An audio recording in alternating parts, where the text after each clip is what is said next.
जोहार, जय मूल्यों से मैं संकेत और आप देख रहे हैं एमएन टीवी। देश में 5 राज्यों के विधानसभा के चुनाव घोषित हुए लगभग एक महीने का समय हो गया है। 8 जनवरी को ये चुनाव घोषित हुए हैं। ये जिन राज्यों में चुनाव होने वाले हैं वो राज्य है पंजाब, उत्तराखंड, उत्तर प्रदेश, गोवा, मणिपुर। इन 5 राज्यों के चुनाव है और सबसे महत्वपूर्ण चुनाव उत्तर प्रदेश के चुनाव माने जा रहे हैं। उत्तर प्रदेश का चुनाव इस हद तक अभी आगे बढ़ गया है कि कल तक तो राजनीतिक आरोप प्रत्यारोप हो रहे थे एक दूसरे पर, लेकिन अब गोलियां भी चलने लगी है। इसी के साथ में चुनाव की घोषणा होने के बाद भी गठबंधन बन रहे हैं और गठबंधन टूट भी रहे हैं। इन सभी बातों पर चर्चा करने के लिए हमारे साथ आज राष्ट्रीय परिवर्तन मोर्चा के राष्ट्रीय संयोजक मान्यवर वामन मेश्राम साहब है। मैं उनका एमएन टीवी पर स्वागत करता हूं। और सबसे पहले तो आपने भागीदारी परिवर्तन मोर्चा बनाया था और उससे आप अलग हो गए, इसकी घोषणा आपने कल की। तो क्या वजह रही, किस वजह से आपने उस भागीदारी परिवर्तन मोर्चा से अलग होने का फैसला किया? नहीं, इसके बारे में तो मैंने जो बहुत विस्तार से बयान दिया, उस बयान में मैंने सारी परिस्थितियों को स्पष्ट रूप से समझाने की कोशिश की कि राष्ट्रीय स्तर के हमारे कार्यकर्ताओं की जो टीम है, और आपको जानकारी है, आप लोग भी वहाँ 22 तारीख को हाजिर थे और वहाँ पर ये घोषित किया गया था कि 380 सीटों पर हम लोगों का समझौता और आपस में बंटवारा हो गया है, सहमति हो गई है और 23 सीटों का ही मामला बचा हुआ है और ये 2-3 दिन में ये मामला हम लोग हल कर लेंगे। कई दिन हुए इसके लिए बाबू सिंह जी ने और बैरिस्टर साहब ने, ओवैसी साहब ने भी कोई पहल नहीं की। जब 23 सीटों का मामला अनावश्यक विवाद में फंसाया गया और हमने हमारे संगठन की ए ग्रेड की और डबल ए ग्रेड की मिला करके 61 सीटों का गठबंधन के लिए त्याग किया ताकि ये गठबंधन बन जाए, क्योंकि इस गठबंधन को बनाने का काम हमने किया। राष्ट्रीय परिवर्तन मोर्चा हमने 18 दलों को लेकर बनाया था, तो बनाने वाले तो हम लोग हैं, हमने पहल करके बनाया और फिर ये घोषित करते रहे 18 मंडलों के कार्यक्रमों में भी कि बीजेपी को अकेली समाजवादी पार्टी परास्त नहीं कर सकती, महागठबंधन बनाना होगा और ये महागठबंधन समाजवादी पार्टी के साथ मिलकर बन सकता है, ये गठबंधन कांग्रेस के साथ मिलकर बन सकता है, ये गठबंधन ओवैसी साहब के साथ मिलकर बन सकता है। ये हम पब्लिकली कहते रहे और ये भी रिकॉर्ड में है। और जिसके साथ भी पहले गठबंधन होगा तो हम घोषित करेंगे, हम राह नहीं देखेंगे। तो हमने ओवैसी साहब के साथ हमारा पहले गठबंधन हो गया और बाबू सिंह को भी हमने इसके साथ जोड़ा। वो आखिरी तक दूसरे दलों के साथ में वार्ता कर रहे थे। जब गठबंधन हो गया, हमारा डिस्कशन फाइनल हो गया, फाइनल होने के बाद भी बाबू सिंह जी की एक दिन और रुकना चाहिए और थोड़ा सा कांग्रेस के साथ हो सकता है तो देखना चाहिए, करना चाहिए, इस तरह की फिर एक दिन रुक गए 21 तारीख को। इसकी वजह से एक दिन और बढ़ गए, 22 तारीख आ गया और फिर 22 तारीख को तब तक कई राउंड में चर्चा होकर ये निर्णय हो गया कि 380 सीटों पर हमारी सहमति बन गई। 86 सीटें ओबीसी साहब को दी गई, 145 सीटें जनाधिकार पार्टी। जनाधिकार पार्टी की।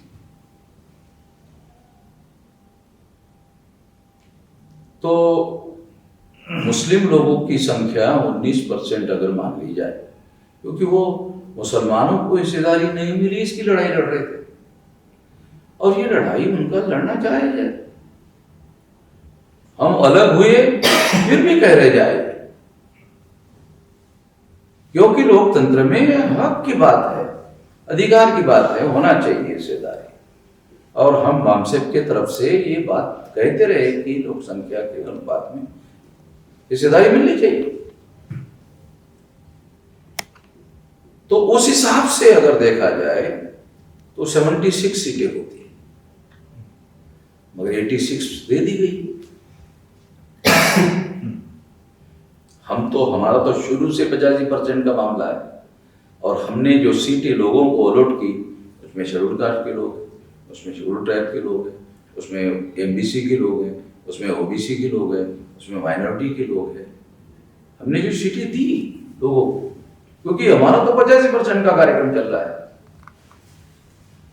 तो 86 सीटें ओबीसी साहब को, 145 सीटें बाबू सिंह जी को, और 149 सीटें हमारे हिस्से पर आई, और सहमति हो गई, और हम लोगों ने 61 सीटों का त्याग कर दिया कि हमको कम से कम जो है वो, जिस तरह से 403 विधानसभा में हमारी परिवर्तन यात्रा चली, आप लोगों को पता है, क्योंकि सोशल मीडिया के लोग उसमें लगे थे, और 403 विधानसभा में परिवर्तन यात्रा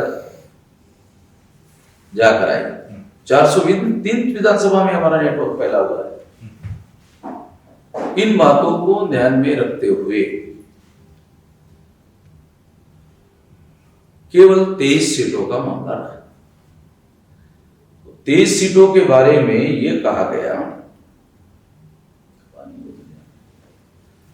तो ये कहा गया कि हम 2-3 दिन में इस मामले को हल कर देंगे। वो हल करने के लिए हमारे तरफ से परमेंद्र प्रताप चौधरी, विकास पटेल और डॉक्टर अनिल बानी, इन लोगों को लगाया गया। इन लोगों की राय बनी कि ये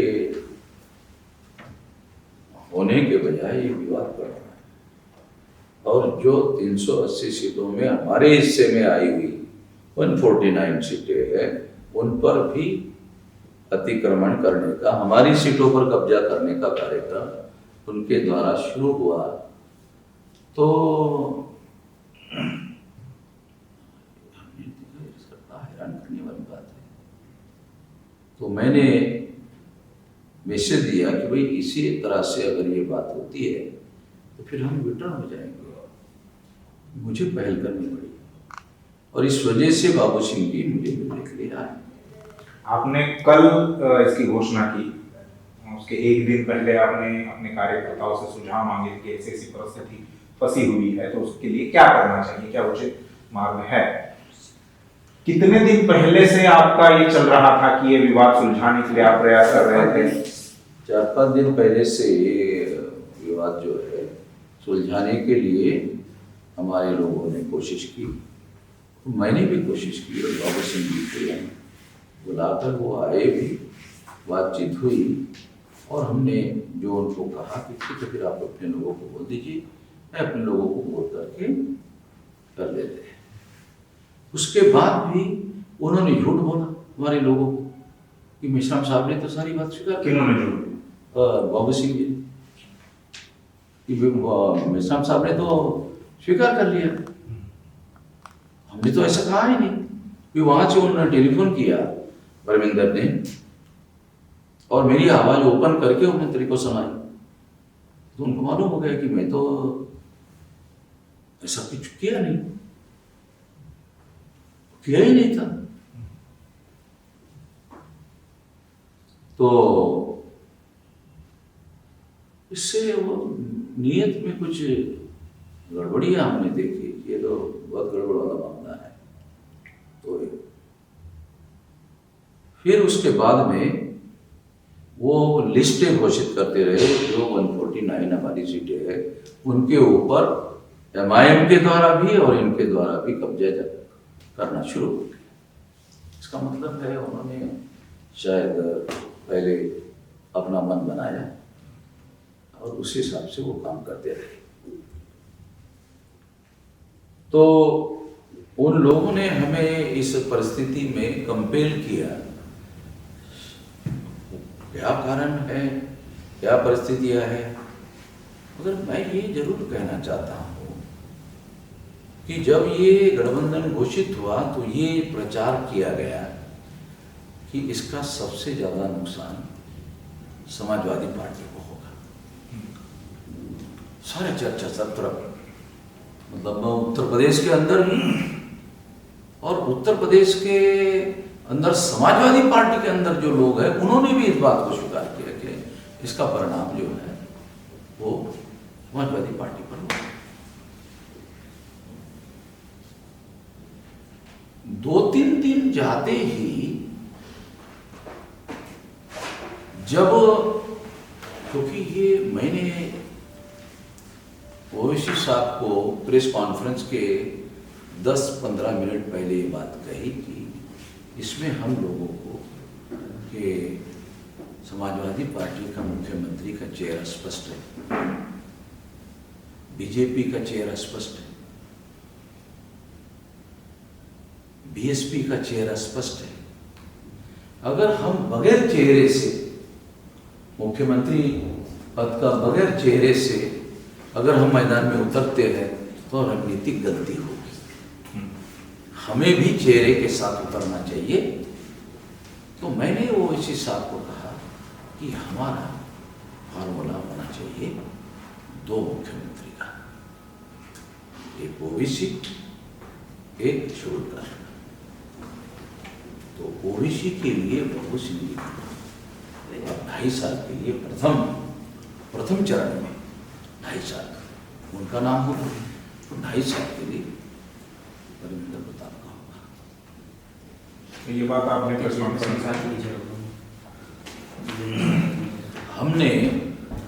मैंने 10-15 मिनट पहले ओवैसी साहब को ये कहा कि 3 हमारे उप मुख्यमंत्री होंगे। आप समाजवादी पार्टी को डिप्टी सीएम की मांग कर रहे हैं, आप उधर क्यों मांग कर रहे हैं? हम इधर डिप्टी सीएम आपको दे देते। तो एक मुस्लिम चेहरा जो है जाहिर रूप से होगा। जब ये SC ST के साथ मिलकर होगा मुस्लिम, तो संघ परिवार को हिंदू मुसलमान करना आसान नहीं होगा। केवल मुसलमान कम होगा तो हिंदू मुसलमान करना आसान होगा। जब वो इनके साथ होगा तो हिंदू मुसलमान करना आसान नहीं होगा।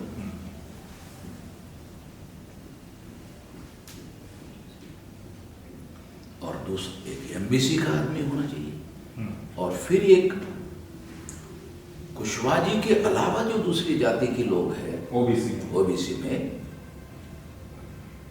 होना चाहिए दूसरा। ये बातें उनको मैंने समझाई, उन्होंने स्वीकार कर लिया। क्या बराबर है, वही जाके उन्होंने घोषित कर दिया। एक बात उन्होंने अपने मन से घोषित कर दिया जो मैंने नहीं बताई, कि इस गठबंधन का कन्वीनर बाबू सिंह जी रहेंगे। ये हमसे सलाह मशवरा नहीं, ना हमारी सहमति ली गई, क्योंकि कन्वीनर मैं ही था पहले से ही, मैं ही इसको बना रहा था। राष्ट्रीय परिवर्तन मोर्चा का कन्वीनर मैं ही था, इन लोगों ने आकर बनाया था, मैं ही कन्वीनर था। राष्ट्रीय शब्द निकालकर उसमें भागीदारी शब्द डाला गया। कन्वीनर बदलने का कोई काम तो हुआ नहीं, केवल उसका नाम बदलने का कार्यक्रम हुआ। कन्वीनर बदलने का कन्वीनर मैं पहले से ही था। और क्यों? इसलिए पहले से था, इसलिए ये चर्चा करने का मुद्दा नहीं था, बनाने के काम भी हम ही कर रहे थे। मगर वहां उन्होंने बाबू सिंह जी को घोषित कर दिया, अपने गठबंधन के व्यापक हितों को ध्यान में रखते हुए ऑब्जेक्शन लेना सही नहीं समझा। अभी आप पिछले 2 दिनों से ये बातें कर रहे हैं, सोशल मीडिया पर जाहिर हो गया है, क्या उनकी तरफ से कोई प्रतिक्रिया कि आपने जो बातें बोली है वो गलत है या इस प्रकार से बातें हैं? दोनों के दोनों चुप है। जैसे हमने ये ओरल बात कही ना, कई राउंड की बातें हुई ना हमारे लोगों के द्वारा उनके साथ, एक राउंड में नहीं, कई राउंड में बात हुई। मतलब हमारी तरफ से लगातार कोशिश हुई, मेरे देवी की तरफ से भी कोशिश हुई, मगर 2 लोगों के तरफ से कोशिश नहीं हुई।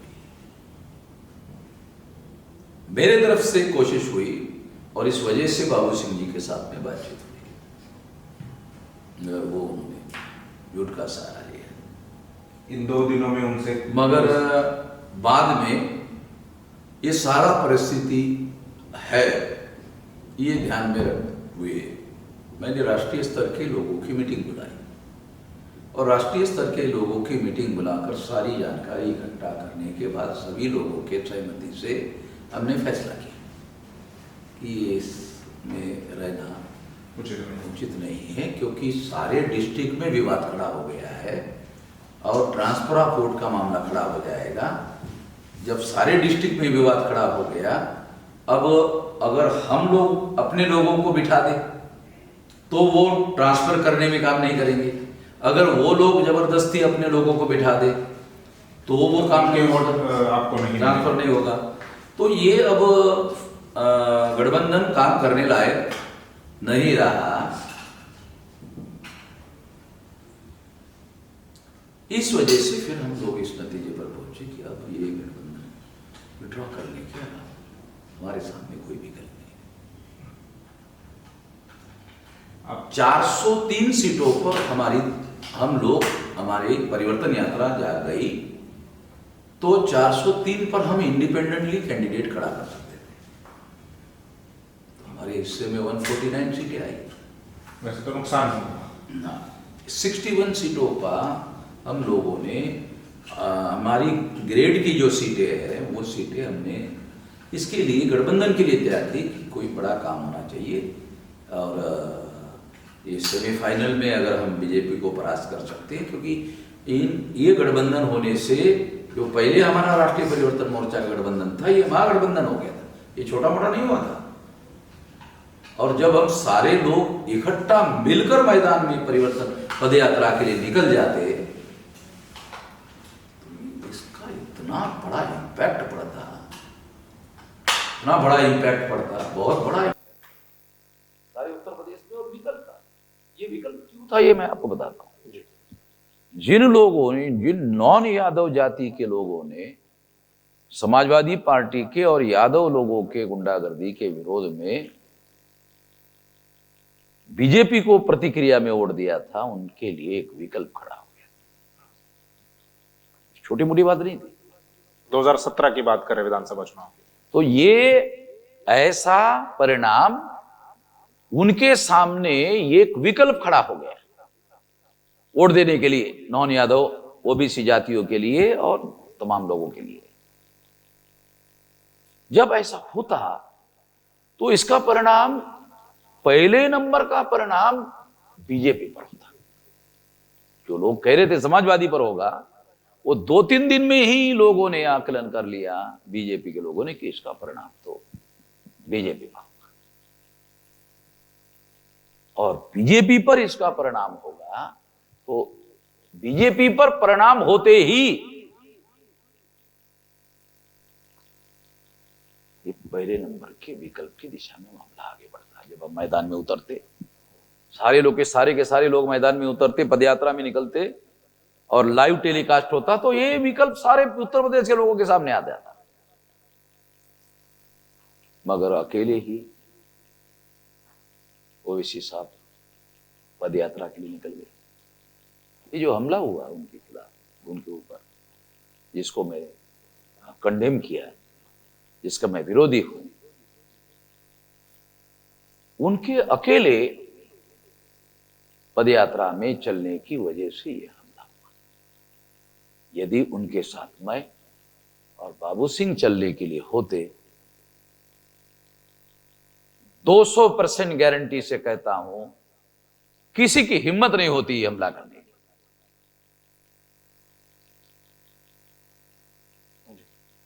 मुझे यह आशंका है अकेले जाने के पीछे कि किसी ने हमला करना और किसी ने हमला करने देने के हालात अकेले में चलकर पैदा करना, ये कोई म्यूचुअल अंडरस्टैंडिंग, आपसी समझदारी का मामला मुझे लग रहा है। जिस तरह से बीजेपी के लोग पकड़े गए, बीजेपी के लोग जी, उस पर भी हम बात करेंगे। नहीं, मैं हाँ। ये परिस्थितियां बता रहा जी, जी। हूं कि कैसी परिस्थितियां जो है अभी निर्माण हो गई है। तो हमने कई राउंड बात की इस समस्या का समाधान करने के लिए, क्योंकि बाह्य शक्तियां इस बात को रोकने का काम कर रही थी, इसलिए इतना छोटा मामला हल करने में हमें कामयाबी नहीं मिली। जब बड़ा मामला हल कर लिया 380 बड़ा 380 सीटों का मामला हल कर लिया, 23 में 14 सीटों का विवाद ओवैसी साहब का और 9 सीटों का विवाद बाबू सिंह जी का, जब 380 सीटों का मामला हल कर लिया और उसके लिए 61 सीटों का त्याग, प्रथम श्रेणी की डबल ए ग्रेड की और ए ग्रेड की सीटों का त्याग हमने किया गठबंधन के लिए, व्यापक हितों के लिए।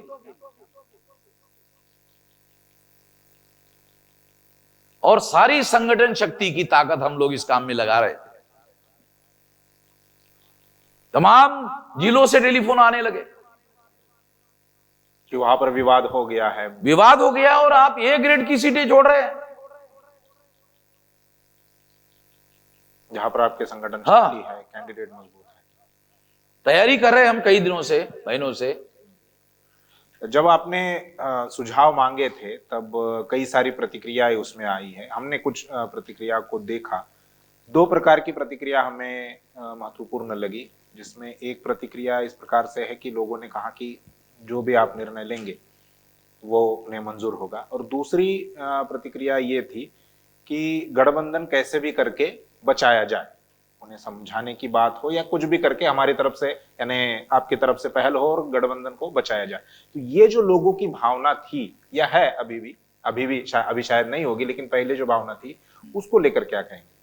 वो लोगों की भावना गलत नहीं है जी, उम्मीदें हैं ना लोगों की, मैं उन उम्मीदों को गलत नहीं मानता, मगर उनके पास जानकारी नहीं है कि हमने ऐसा करने के लिए जो वो उम्मीद कर रहे थे कि आप इस पैचअप कर दीजिए, कोशिश कर दीजिए, वो कोशिशें हम लोग कर चुके हैं। मैंने अपने लोगों को जो गुस्से से भरकर मेरे पास आते थे, टीम में चर्चा करने के लिए जाते थे, वो प्रैक्टिकल अनुभव लेते थे। मैं यहां बैठा रहता था, वो प्रैक्टिकल अनुभव रहेगा, फिर मैं उनको समझा रहे गठबंधन के लिए हम लोगों को त्याग करना होगा भाई, मैं उनको ये समझाता, फिर वो शांत होते, फिर कोशिश करते 9 राउंड बात हुई। तो लोगों को जिन्होंने ये उम्मीद की, उनको ये पता नहीं है, ये उनके पास ये जानकारी नहीं है कि हमने इसको बचाने के लिए पहले ही कोशिश की। वो जो बताने वाले हैं, मैं पहले से ही समझ रहा था बताने वाले हैं लोग ऐसी बातें, हम पहले ही कोशिश की, लेकिन उनकी तरफ से मगर नहीं, उनकी तरफ से विवादित सीटों का समाधान करने की तो दूर, वो उसी दौरान जब वो कोशिश कर रहे, उसी दौरान एक लिस्ट घोषित कर रहे हैं दोनों तरफ से, जो विवादित नहीं है उन सीटों पर कैंडिडेट घोषित करने की सीटें वो घोषित कर रहे, नया विवाद परिस्थितियां, इसका मतलब दूसरी ही दिशा में जा रही थी, और इससे हमारे संगठन में थ्रू आउट यूपी में विद्रोह खड़ा होने के हालात पैदा हो गए। सारा का सारा संगठन ही अगर विद्रोह करेगा तो फिर हम क्या करेंगे? गठबंधन तो आज है, कल नहीं है। मतलब हम लोगों को ये ऐसा करने के लिए उन लोगों ने कंपेल किया और हम लोग विड्रॉ कर, विड्रॉ करने के बाद भी मेरी जो मतलब जो भावनिक स्थिति है, वो भावनिक स्थिति जो है वो इसके अगेंस्ट है, विड्रॉ करने के। विड्रॉ नहीं करना चाहिए, ये कोशिश मैं खुद ही करता रहा, मैं लोगों के साथ में मिलकर लोगों को बोलता रहा, मगर व्यावहारिक स्थिति बहुत ज्यादा विपरीत है। हर जिले में विद्रोह खड़ा हो गया। दूसरी एक महत्वपूर्ण बात इस वजह से क्या हुआ, ओवैसी साहब का जितना संगठन है, उनका अगर संगठन का एक भी आदमी है मामला, तो भी वो चुनाव लड़ रहा है। जहां आदमी नहीं है, केवल उतनी ही सीट वो छोड़ रहे या गठबंधन के लिए दूसरे अन्य दलों को अब दे रहे। ओवैसी साहब उत्तर प्रदेश में एक बात बहुत बढ़ चढ़कर उठा रहे थे, जो हमें भी लग रहा था सही। वो कौन सी? कि मुसलमानों को हिस्सेदारी नहीं। 19% मुस्लिम है, 19% 403 में 76 सीटें होती है। हमारे पास डॉक्यूमेंट्री एविडेंस है 380 का, जिसमें 86 सीटें ऑलरेडी उनको छोड़ दी गई है। 76 प्लस 10 86 हो गए, तो ये होता है 110%। तो हिस्सेदारी का जो सिद्धांत है, भागीदारी का जो सिद्धांत है, उसके अनुसार उनके संख्या से 110% हो गया।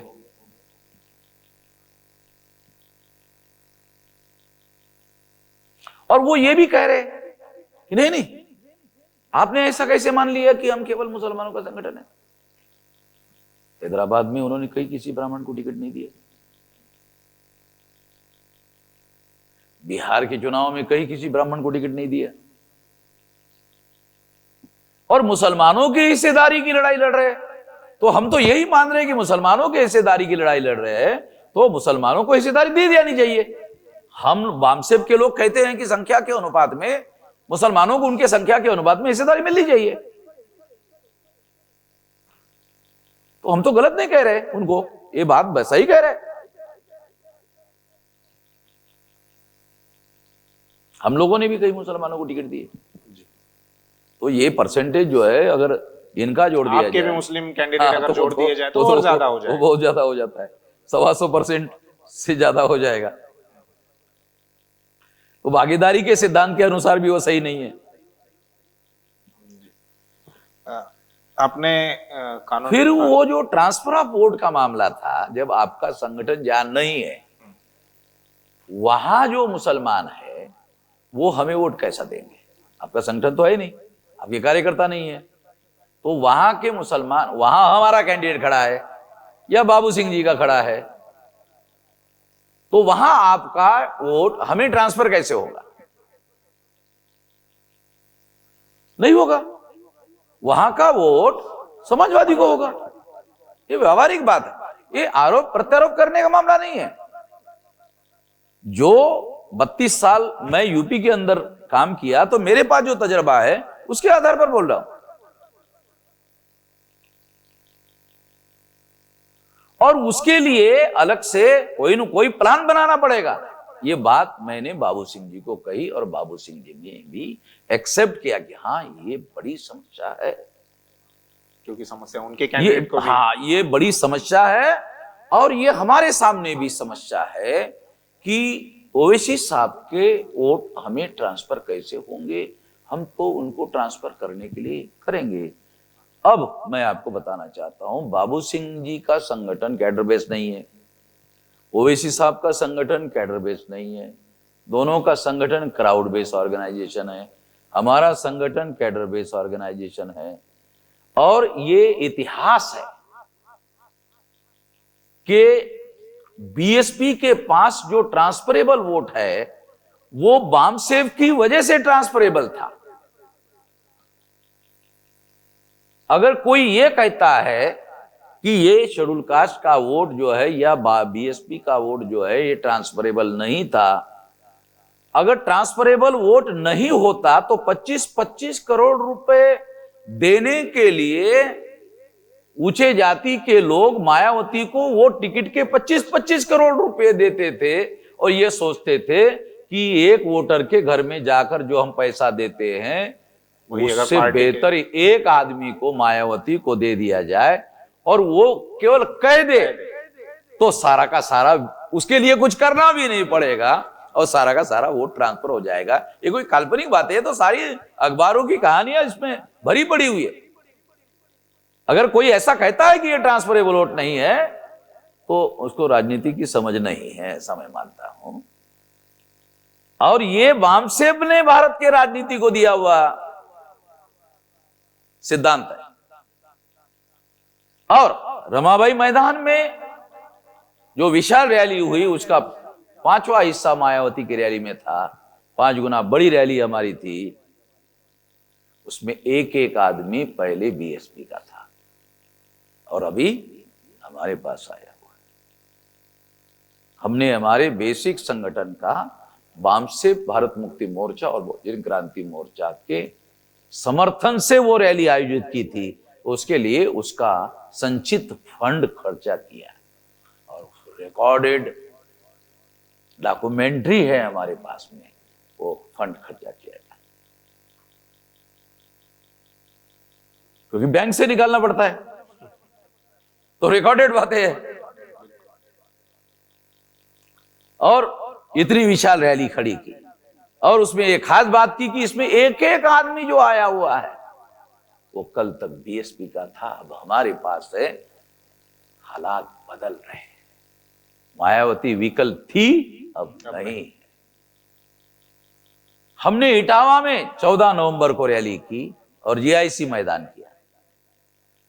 जीआईसी मैदान के बारे में हमने जानकारी की कि बहुत बड़ा मैदान है, समाजवादी पार्टी की सरकार रही है, तो कभी मुलायम सिंह जी की रैली हुई क्या? कभी नहीं। उन्होंने इस ग्राउंड को बुक करने की कोशिश ही नहीं की।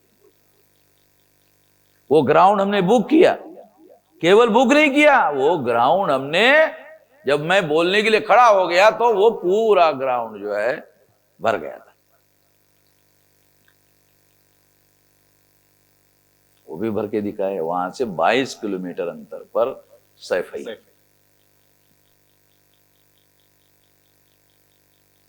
तो इसका मतलब यह था कि लोग विकल्प की तलाश में, जब हम बड़ी रैलियां कर रहे थे तब मायावती ब्राह्मणों के सम्मेलन कर रही थी। जब हम अपने लोगों को संगठित कर रहे थे तब वो ब्राह्मणों के सम्मेलन कर रही थी। तब उसका बेस जो है वो खिसक रहा था और वो ब्राह्मणों का सम्मेलन कर रही थी। और 3 बार उसने घोषणा की रैलियों की, मगर वो रैलियां नहीं कर पाई। अभी रैलियां कर रही है। 2 फरवरी से उनकी आगरा से शुरू हो गई। हाँ। जो तो मैं ये कहना चाहता हूं कि हमारे पास ये ट्रांसफरेबल वोट वामसेब की वजह से था, कैडर बेस ऑर्गेनाइजेशन की वजह से था। ये जो गठबंधन है इसमें 3 बड़े दल शामिल थे।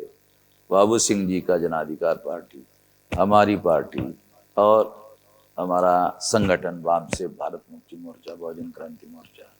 और ये जो संगठन हमारा था वो एक्सिल का काम करता था। गाड़ी में जो आंख होती है ना, उसके ऊपर चक्के लगते, वो एक्सिल निकल गया तो गाड़ी चल नहीं सकती।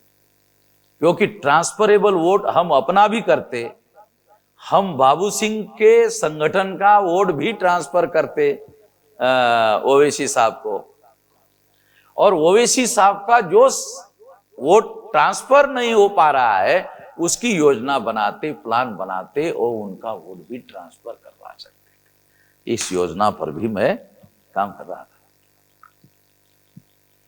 तो 200% मैंने जो कहा था, ये बगैर सोचे समझे नहीं कहा था कि समाजवादी पार्टी तीसरे नंबर पर चली जाएगी, क्योंकि उनके पास 2 जिलों के, 4 जिलों के, 5 जिलों के लोग हैं। उन्होंने तो पहले ही घोषित किया था कि कोई बड़े, तो इस वजह से मैं ये कह रहा था कि इस वजह से ये है अभी भागीदारी परिवर्तन मोर्चा वर्सेस बीजेपी की लड़ाई होगी और इसमें नॉन यादव वोटों का ध्रुवीकरण हमारी समर्थन में होगा। जिसके लिए आपने मुख्यमंत्री का चेहरा भी दिया था। वो सारी रणनीति बनाई, वो रणनीति थी ना, वो रणनीति बीजेपी को परास्त करने के लिए बनाई गई थी, क्योंकि हम बीजेपी को परास्त करने के लिए गठबंधन बना रहे थे। महागठबंधन में गठबंधन तो पहले ही था, महागठबंधन बना रहे थे, गठबंधन का कन्वीनर तो मैं ही था। भागीदारी शब्द हटने से कन्वीनरशिप थोड़ी खत्म हो जाती है।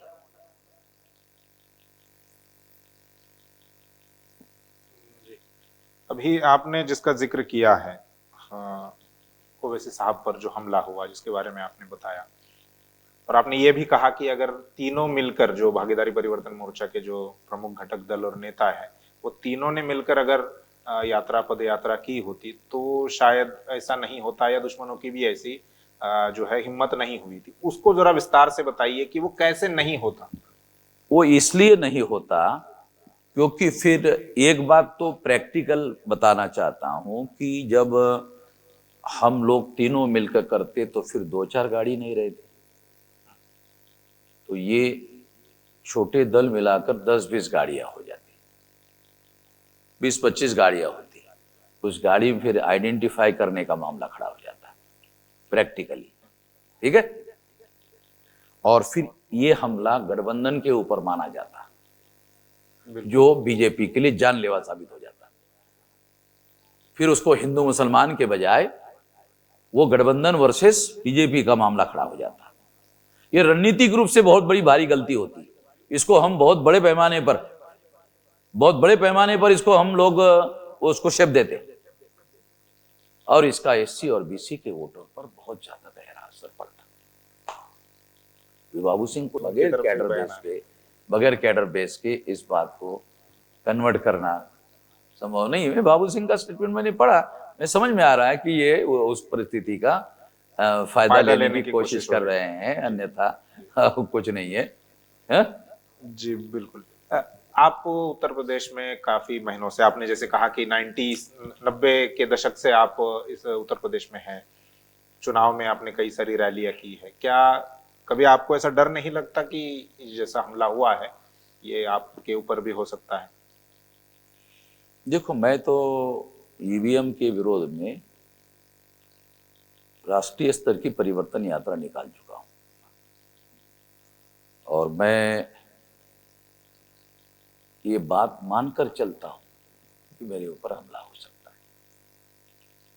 तो मेरे पास पूरा सिक्योरिटी का सीक्रेट प्लान काम करते रहता है, क्योंकि सिक्योरिटी के संबंध में डिस्क्लोज नहीं किया जाता है, और ये बातें दुश्मनों को पता है कि पूरी सिक्योरिटी की सिस्टम के साथ चलते हैं, पूरी व्यवस्था के साथ चलते हैं। दूसरी बात, ये वामन मेश्राम कन्विक्शन वाला आदमी है, अपने सिद्धांतों पर दृढ़ यकीन और विश्वास करने वाला आदमी है, जिससे करेज पैदा होता है। जब कन्विक्शन होता है तो करेज पैदा होता है। और यदि वामन मेश्राम को कुछ हुआ तो नागपुर पर क्या असर पड़ेगा, ये मैं पहले बोल चुका हूं। नागपुर पर क्या असर पड़ेगा, संघ परिवार के हेडक्वार्टर पर क्या असर पड़ेगा, इसका उनको बहुत अंदाजा है। वो सारे हमारे लोगों से घिरा हुआ है।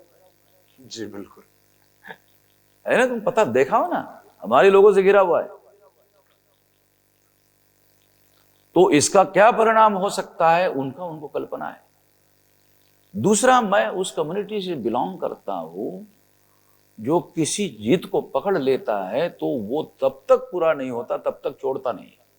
हम अंतर का इशू ले लो, 16 साल केवल एक विश्वविद्यालय का प्लेट बदलने के लिए आंदोलन करते रहे और छोड़ा नहीं आगे तक,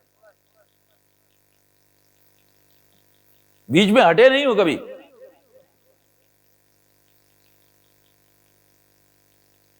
तो हम तो वो भीमा कोरेगांव वाले के खानदान के लोग हैं,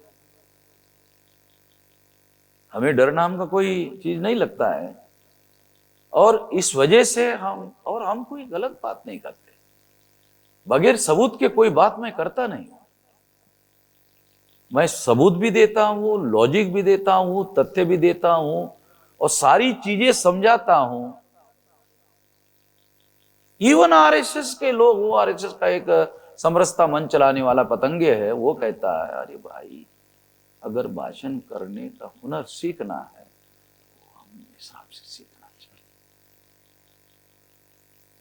हम उससे सहमत नहीं, वो बोलता है हम उससे सहमत नहीं है, मगर हुनर उससे सीखना चाहिए आरएसएस के।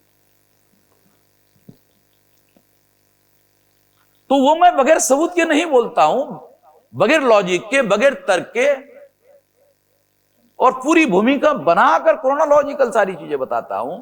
साधारण बुद्धि रखने वाला जो आदमी है उसको भी सारी बात समझ में आती है।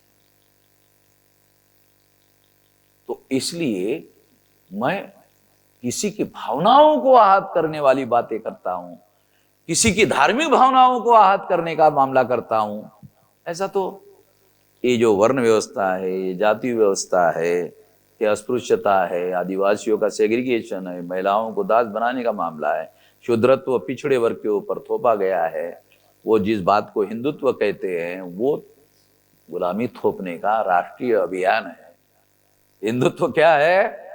ये एससी एसटी ओबीसी और जो किसान जातियां जिनको इन्होंने राज्यों में सत्ता देने का अभियान चलाया, उनको गुलाम बनाने का अभियान है हिंदुत्व की विचारधारा। ये पर्दा डाला गया है, ये ब्राह्मणत्व है, हिंदुत्व नहीं है। ये मूल रूप से ब्राह्मणत्व है। कैसे कैसे ब्राह्मणत्व है? क्योंकि ये हिंदुत्व में वर्ण व्यवस्था शामिल है, जाति व्यवस्था शामिल है, अस्पृश्यता शामिल है, आदिवासी का सेग्रीगेशन शामिल है, महिला की दासता शामिल है और गुमंतु जाति का बहिष्कार शामिल है और शूद्रत्व पिछड़े वर्ग पर थोपना शामिल है। इस पर खड़ा है हिंदुत्व। तो इसलिए ये हिंदुत्व नहीं है, ये मूल रूप से ब्राह्मणत्व है। ब्राह्मणत्व के नाम से प्रचार नहीं किया जा सकता, इसलिए पर्दा डालकर उसका नाम हिंदुत्व रखा गया है। और मुस्लिम भाइयों को यह समझ में नहीं आता, ये हिंदुत्व समझ में नहीं आता। वो हिंदुत्व हिंदुत्व ही करते रहते हैं, वो हिंदू धर्म कहते रहते हैं। गलत बात है। हिंदू धर्म नाम का कोई धर्म वजूद में नहीं है, हिंदुत्व नाम की कोई विचारधारा वजूद में नहीं है। ये सारा ब्राह्मणत्व है, ब्राह्मणों का वर्चस्व स्थापित करने के लिए है। आरएसएस ने देश में जो माहौल खड़ा किया उसका फायदा केवल बीजेपी को होता है, यह कहना गलत बात है। आरएसएस ने जो माहौल बनाया उसका फायदा कांग्रेस को, बीजेपी को, कम्युनिस्टों को, मार्क्सवादी कम्युनिस्टों को, तृणमूल कांग्रेस को, सबको फायदा होता है। हिंदू मुस्लिम की जो थ्योरी, उसका फायदा होता है। इसलिए वो भी मौलिक रूप से उनका विरोध नहीं करते, वो नौटंकी खड़ी करते हैं सेकुलर वर्सेस कम्युनल। बल्कि हर कोई नेता हिंदू, मैं सबसे बड़ा हिंदू हूं, ये बताने का ये तो आरएसएस का जो ट्रैप है, उस ट्रैप में फंसने का मामला है। अखिलेश कह रहे पुरोहितों को हम सैलरी देंगे, तो इसका मतलब है वो ब्राह्मणवाद को मजबूत करने का काम करेंगे सरकारी पैसे से। मूर्खता की हद हो गई, मैं इसे मूर्खता मानता हूं। ये तो ब्राह्मण धर्म और ब्राह्मणवाद मजबूत करने का कार्यक्रम है। सरकारी पैसे से आप ब्राह्मणवाद का, मैं तो भारत बंद करवाऊंगा इसके खिलाफ। अखिलेश ने जो कहा वो अभी तो हम प्रचार के लिए निकले नहीं है, अभी निकलेंगे तो ये इसकी धज्जियां उड़ाएंगे। पुरोहितों को तुम पैसा देकर, सैलरी देकर के ब्राह्मण धर्म और ब्राह्मणवाद मजबूत करना चाहते हो, उसकी धज्जियां उड़ाएंगे। ऐसे ये समाजवाद है? ये किस मापदंड में समाजवाद है? जिन ब्राह्मणों ने किस मापदंड में? मुख्यमंत्री का आवास जो है वो गंगा जल से धो दिया, उन्हीं को जो है। तो ये जो लोग हैं वो उनको शुद्ध राजनीति बोलते हैं, इसको बोलते हैं शुद्ध राजनीति। इसी सिद्धांत को कोई लेना देना नहीं। लोहिया के समाजवाद को भी समाजवादी पार्टी से कोई लेना नहीं। लोहिया होते तो बोलते कि साला पता नहीं सर क्या, लोहिया माथा पकड़ लेता, अरे कौन सा समाजवाद ला रहे भाई, मुझे समझा दो थोड़ा सा, मुझे समाजवाद समझ में नहीं आ रहा। लोहिया को भी संकट पड़ता। अरे भाई अखिलेश जी, मुझे जरा मेरा ही समाजवाद जरा मुझे समझा दो, क्या है ये मुझे समझ में नहीं आ रहा, तुम कौन सा समाजवाद कह रहे हो।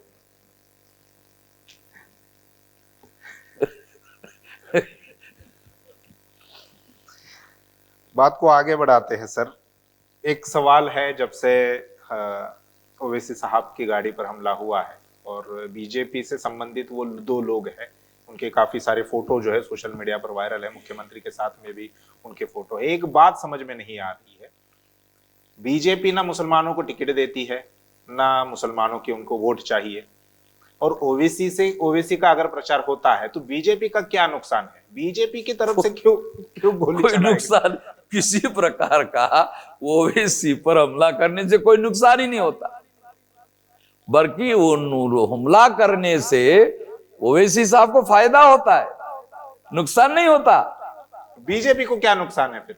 बीजेपी को नुकसान नहीं, फायदा है, क्योंकि मामला हिंदू मुसलमान का खड़ा होता। मामला जब हिंदू मुसलमान का खड़ा होता तो जो SC ST OBC के illiterate and the semi illiterate लोग हैं, वो सारा जत्थेबंद होकर मुसलमानों के प्रतिक्रिया में, विरोध में, बीजेपी के समर्थन में खड़े हो जाते, क्योंकि इन्होंने 5 साल तक नालायकी करने के अलावा कुछ नहीं किया, कोई काम नहीं किया। वो कहते कि हमने लॉ एंड ऑर्डर मेंटेन किया, तो ये क्या है? चुनाव के दौरान तुम गोलियां चलवा रहे हो, ये क्या है? ये लॉ एंड ऑर्डर है? बीजेपी के लोगों ने तो अपना पल्ला झाड़ लिया है कि अभी सारी जो प्रशासनिक व्यवस्था है वो चुनाव आयोग के हाथ में, हमारे पास में कुछ नहीं है। तो बीच बीच में हम लोग मुख्यमंत्री ये कर रहे हैं, वो कर रहे हैं, ऐसी बातें वो कर रहे हैं। और TN शेषन के जमाने में जिस तरह से मशीनरी चुनाव आयोग के नियंत्रण में होती थी, ऐसा तो दिखाई दे नहीं रहा है। ऐसा तो दिख रहा है TN शेषन के जमाने में जैसे मशीनरी उनके हाथ में होती थी, ऐसा तो कोई दिख नहीं रहा। अभी भी मशीनरी योगी के ही हाथ में है, वो काम कर रहे हैं, ऐसा दिखाई दे रहा है। कहीं पर भी ऐसा दिखाई नहीं दिया कि मशीनरी उन्होंने हाथ में ली, चुनाव आयोग ने उत्तर प्रदेश में। और इसलिए चीफ डिप्टी CM ने बयान दिया कि वो अखिलेश के समय में भी ऐसा होता था, लोग पकड़े नहीं जाते थे, हमारे समय में भी होता है मगर लोग पकड़े जाते हैं। तो मशीनरी तो अभी भी हाथ में ही है, ये सबूत पेश कर रहे हैं। डिप्टी CM का तो एक बयान इस बात का सबूत है कि मशीनरी अभी हमारे ही हाथ में है, पकड़ेंगे हम। अरे चुनाव आयोग बोलना चाहिए पकड़ेंगे, तो डिप्टी CM बोल रहा पकड़ेंगे। हाँ, लेकिन ये क्या इसका ओवैसी जी को जो फायदा आप बता रहे हैं, क्या ये फायदा है कि मुसलमानों के वोट जो भावनात्मक उनको समर्थन मिलेगा और फिर मतलब समाजवादी पार्टी का नुकसान मतलब होगा? वो ये प्लान ये है बीजेपी और ओवैसी जी के बीच में म्यूचुअल अंडरस्टैंडिंग, म्यूचुअल बेनिफिट के लिए। एक पार्टी को बेनिफिट नहीं होता जब मामला ओवैसी वर्सेस बीजेपी का मामला खड़ा हो जाता है, क्योंकि हुआ ना जी। मीडिया ने बीजेपी वर्सेस ओवैसी का मामला खड़ा कर दिया। बल्कि हमारे गठबंधन में भी वो फोकस ओवैसी साहब को ही कर रहे थे, ताकि वो उनको लगे कि ये मामला हिंदू मुसलमान का बनाया जाए, मगर वो बनने नहीं दे रहे थे। मैं वहां था और जो चेहरे हम लोग सारे एरिया में संगठन हमारे पास था, वो बनने नहीं दे रहा था, बन नहीं रहा था। वो अकेले गए, उन पर हमला हुआ। ये हमला आगे भी होने की संभावना इनकार नहीं कर सकते। मैं तो ये कहता हूं कि इसका आधार लेकर पुलिस वाले उनको कार्यक्रमों में परमिशन देंगे कि नहीं देंगे, सवाल है। सिक्योरिटी का मुद्दा बना। और अगर मान लो जनसंपर्क में उनके साथ 50-100 पुलिस रहेंगे तो फिर तो वो उस कैंपेन में सफलता मिलने वाली नहीं है। इसलिए उन्होंने ही बयान दिया कि मुझे सिक्योरिटी नहीं चाहिए, Z+ सिक्योरिटी नहीं चाहिए, मुझे 1 नंबर का मुसलमान बना दो, 1 नंबर का भारत का नागरिक बना दो। ये बात तो सही है। बैरिस्टर आदमी तो बात तो वो इंग्लैंड का सिस्टम जानते हैं ना, वो इंग्लैंड की आइडल जानते हैं। मैं खुद कहता था कि बीजेपी और कांग्रेस की जो लीडरशिप है वो फॉरेन लीडर है, वो विदेश में पढ़े हुए लोग लीडर हैं, और मुसलमानों के लीडर मदरसे से आते हैं, वो कभी भी उनका मुकाबला नहीं कर सकते। और ये बैरिस्टर आदमी है, क्योंकि गांधी और नेहरू के समय में सारे मुसलमानों के लीडर जितने थे वो सारे बैरिस्टर थे। मोहम्मद अली जिन्ना बैरिस्टर थे, लियाकत अली जो प्रधानमंत्री बने पाकिस्तान के पहले वो भी बैरिस्टर थे, और ये यूपी के मुजफ्फरनगर के थे, ये मुजफ्फरनगर के थे, सहारनपुर के पास में मुजफ्फरनगर है ना, वहां के रहने वाले थे, उनके पश्तूनी घर है अभी भी।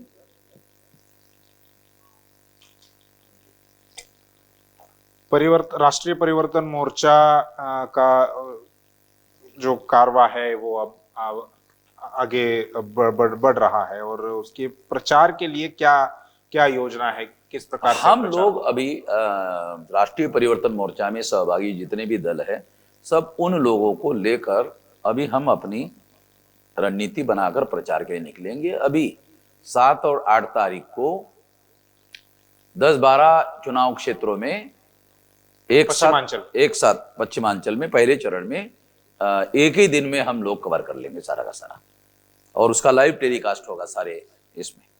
और फिर दूसरे दिन 9 तारीख को जो खाली समय है उस समय भी हमारी सारी मशीनरी, वैसे तो प्रचार में सारी मशीनरी लगी हुई है, बूथ लेवल तक का हमारा पहला संगठन बना हुआ है, और बूथ लेवल तक हमारे लोगों ने काम किया है। परिवर्तन यात्रा इसीलिए चलाई गई थी बूथ लेवल का संगठन बनाने के लिए, वो लोग काम में लगे हुए हैं। अभी कितनी सीटों पर आप लड़ेंगे, क्योंकि 2-3 चरणों की जो सीटें थे जो गठबंधन में उनके खाते में गई, वो तो अब मामला नहीं रहा। अभी भी मुझे लगता है कि अब वो सीटें जो है वो 200 से लेकर 250 तक हो जाएगी, और गठबंधन के लोगों को भी सीटें दी जाएगी। जो आपके साथ में दल है, कल आपने घोषित भी किया था 300 तक हो सकते हैं। जी जी जी। 100 सीटों का अंतर रहेगा या इस घालमेल की वजह से। तो हमारे पास एक विकल्प नहीं है, हमारे पास 3 विकल्प है। जिनके पास एक विकल्प है वो केवल चुनाव के लिए ही अपना जोर लगाते रहते हैं। हमारे पास 3 विकल्प है, एक राजनीतिक हस्तक्षेप, एक सुप्रीम कोर्ट के लेवल पर लड़ाई लड़ना, और तीसरा राष्ट्रीय स्तर पर भारत बंद करना या आंदोलन करना। हमारे पास 3 विकल्प है, हमारे पास काम के लिए कोई ये नहीं है। और 10 साल में 20 बार भारत बंद करेंगे तो भारत में कोई ऐसा आदमी नहीं रहेगा जिसको ये मालूम नहीं होगा कि हम उनकी लड़ाई लड़ रहे हैं, और जब उनको मालूम हो जाएगा कि हम उनकी लड़ाई लड़ रहे हैं तो वो हमारे साथ में ही खड़ा होगा, किसी और की इधर उधर जाने वाला नहीं। हम पेशेंस से बड़े शांति से हम ये लड़ाई लड़ रहे हैं। पर जिनके सामने चुनाव एक बार 5 साल में आता है, उसके अलावा जिनके पास कुछ नहीं है, वो लोग होने के बाद वो उनके पास कुछ होता नहीं है।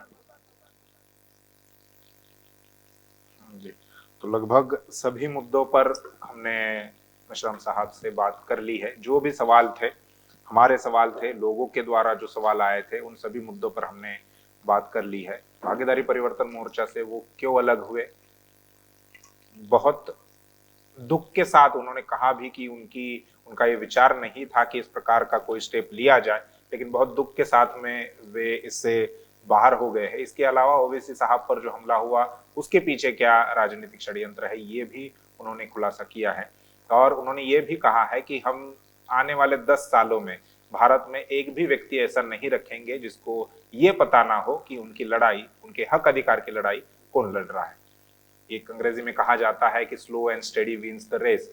इसी की दिशा में वे बामसेफ और उनका जो ऑर्गेनाइजेशन है वो आगे बढ़ रहा है। अब सफलता कितनी मिलती है वो आने वाले समय की बात है। आपने ये वीडियो देखा, इसके लिए आप सभी का शुक्रिया, और इस चर्चा पर आपकी क्या राय है ये हमें कमेंट में जरूर लिखकर बताइए। शुक्रिया।